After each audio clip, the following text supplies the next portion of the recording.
Welcome back to the Badger247 show, part of the 247 Sports Network. I'm Matt Perkins, joined once again by Badger247.com writers John McNamara and Nick Osen. It is great to see you guys, as always, here on a Friday.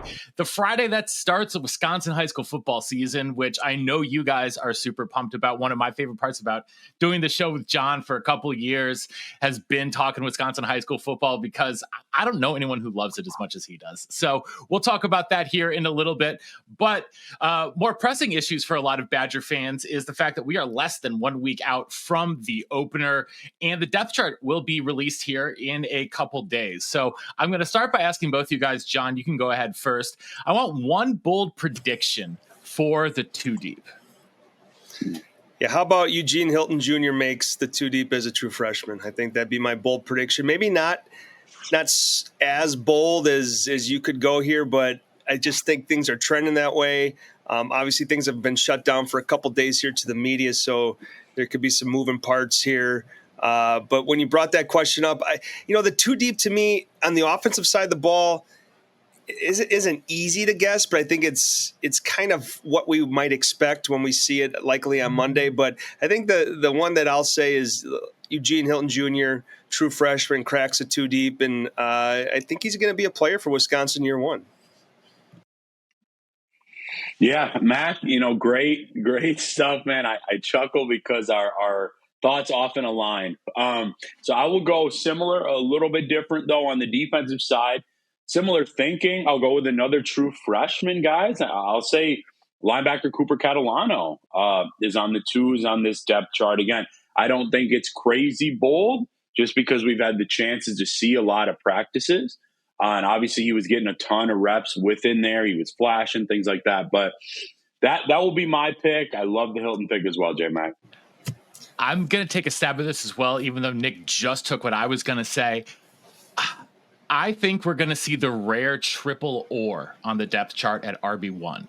I think it's going to be Dylan Jones or Darian Dupree or Cade Yakimelli. We know they love a good or on the depth chart. I think we got 3 at RB1.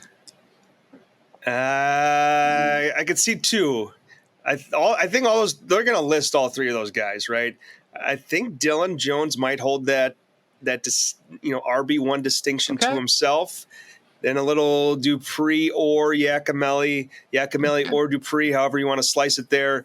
But Matt, it wouldn't be surprising. We wouldn't be shocked if your scenario hit as well. Well, one of the questions from the boards here, guys, is from Nate Diggity 13. We appreciate it. They want to know about Chris Brooks and if he is going to be used in somewhat of a Tucker Ashcraft replacement kind of role. How are they going to use Aker and Jancy, especially if Ashcraft is going to be out? They're going to need some blocking from that tight end position. I would imagine we would see a fair bit of Grant Stack behind Lance Mason, obviously. But, where is this tight end, fullback, H-back hybrid kind of position going to go, Nick? Yeah, but guys, I think it's a really important question because as we know, Ashcraft, that injury was made a little bit more public. So, I'll be a little bit surprised if you see him right away. I think so. What I would say is Chris Brooks, I don't necessarily imagine seeing him like directly kind of lined up as like a tight end spot per se. It wouldn't shock me. But Perko, I think they're just going to be really smart and creative in using him as just an extra blocker, running toward his side a little bit more often. I mean, Jeff Grimes did not mince words in a positive light, saying basically he's maybe the best blocking wideout he's ever seen, Perko.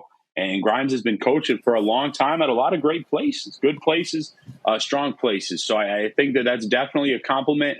From my understanding, what I have seen, and Mac, I know you got to see some time too, I think Janzy has actually found himself pretty comfortable in this new role. So, of course, Akers above him, and, I think it's a little bit more natural for him. But, we saw Janzy getting some time with, I think it was, mixed ones and twos, and certainly the twos. So I think both of those guys have the potential to see the field, Perko. I still think Steck is a little bit more of that true tight end, in line, but not necessarily as much of the H-back, fullback. Steck is growing as well as a pass catcher, but that'd be kind of how I break down that. Mac, you feeling kind of the same or a little bit different?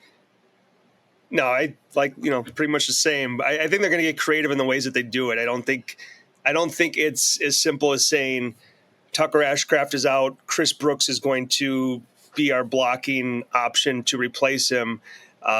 He's certainly, I think, going to be involved. And like Nick said, Grimes went and said he's the best blocking receiver, since I've been doing this, which I went and did that since he's been coaching since 1995. Now, does he truly mean that, or is he just kind of talking to reporters as he's trying to get out of there? Who knows? But I think Chris Brooks is solid as a blocker. You can see more of those fullbacks, like you talked about, Jackson Aker, Tyler Janzi getting involved there, Grant Steck. I think they're just going to do a number of different things to try to alleviate that.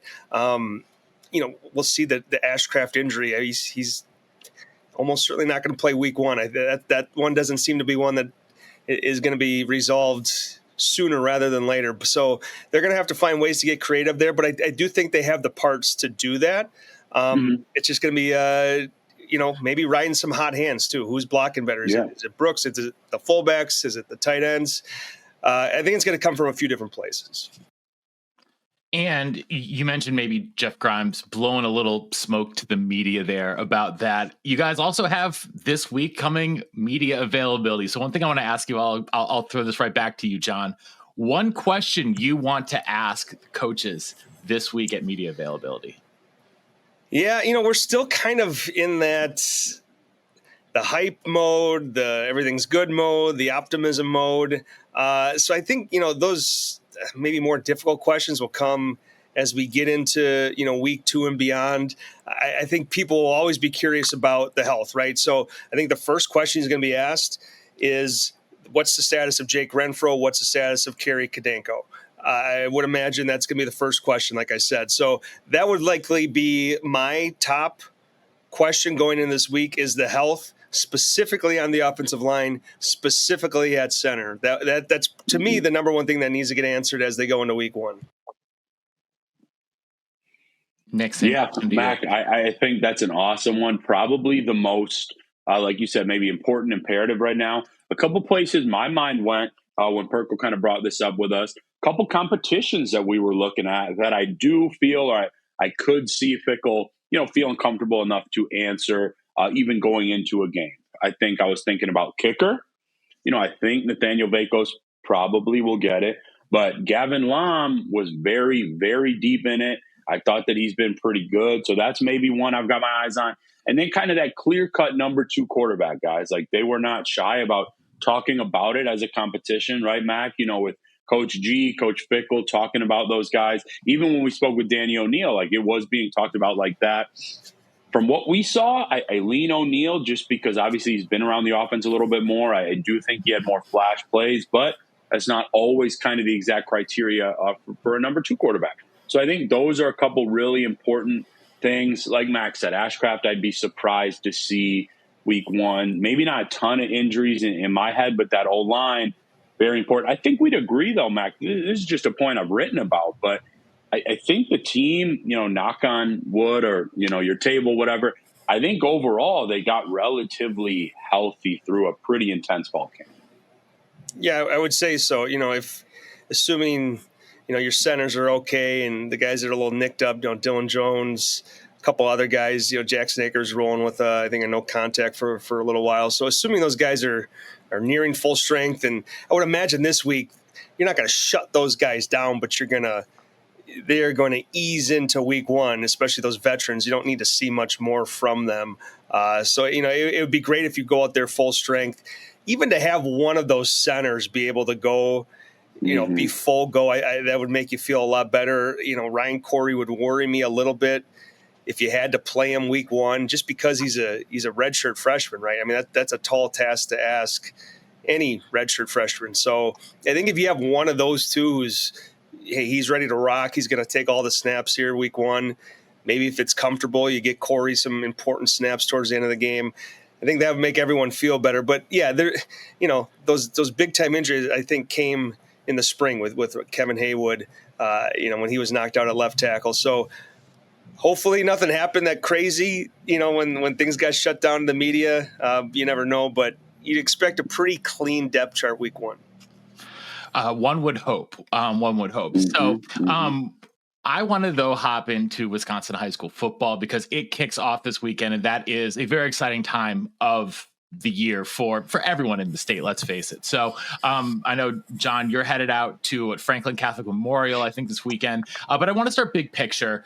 What are you looking forward to? What are you looking for this fall in WIAA football, John? Yeah, I think, the biggest thing is, it's always fun to look down the road. And, Wisconsin has one kid committed in the 26 class, Ben Wenzel. I'm going to get a chance to see him week 2 next week when he plays Kenosha Bradford, I believe. I got to take a look at my notes. But, that 27 class, we're going to see those guys, and they're, obviously going from sophomore to junior. That's a big jump, and they're going to be in the spotlight, right? Mm-hmm. A handful of guys have offers from Wisconsin. All of them are places you can hit relatively easily. So I'm excited to see them. We're going to kick that off with Isaac Miller. Nick's going to see Cole Ryder. I don't want to take any of his thunder away, but to me, Cole Ryder, one of the best tackles in the country.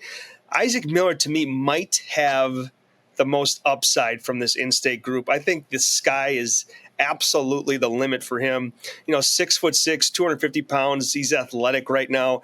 I know his basketball coach. I've talked to his football coaches as well, but like the basketball coach is just this past summer when I saw him, super raw, learning how to move at that size. If he one day was 6'6", 290 in a couple of years at whatever college he winds up at, wouldn't surprise me. That big jumbo edge that Wisconsin has found this year, I think that's what they envision Miller to be. Like I said, I think the upside is huge for him. Big time season coming up for him. I think he's sponsored by Iron Jock. He's got a lot of things going for him. I'm excited to see him tonight. Yeah, like I said, sometimes we might have to kind of popcorn some ideas, me and Mac, because we just think of the same things. So I agree, Perko, big picture. Class of 2027 is in a really, really special place. Let's be honest, Mac. We've talked about basketball in the state where it could be the best class the state's ever seen. In football, from what I've garnered, and you've obviously been here longer, but I think it's the best in at least 5 or 6 years from what I have read, maybe since like around Joe Brunner, some of those guys. So I would say, Perko, on a macro level, a lot of excitement there. I like Mac's point on Miller. I would also say a guy like Cole Ryder, who I'll note a little bit more. Course Loken could have the highest ceiling too, just because size, he moves very well. I think that's somebody we're going to get to see in a few weeks. But, Perko, I'm starting the season off traveling over to Mequon. Germantown takes on Mequon Homestead.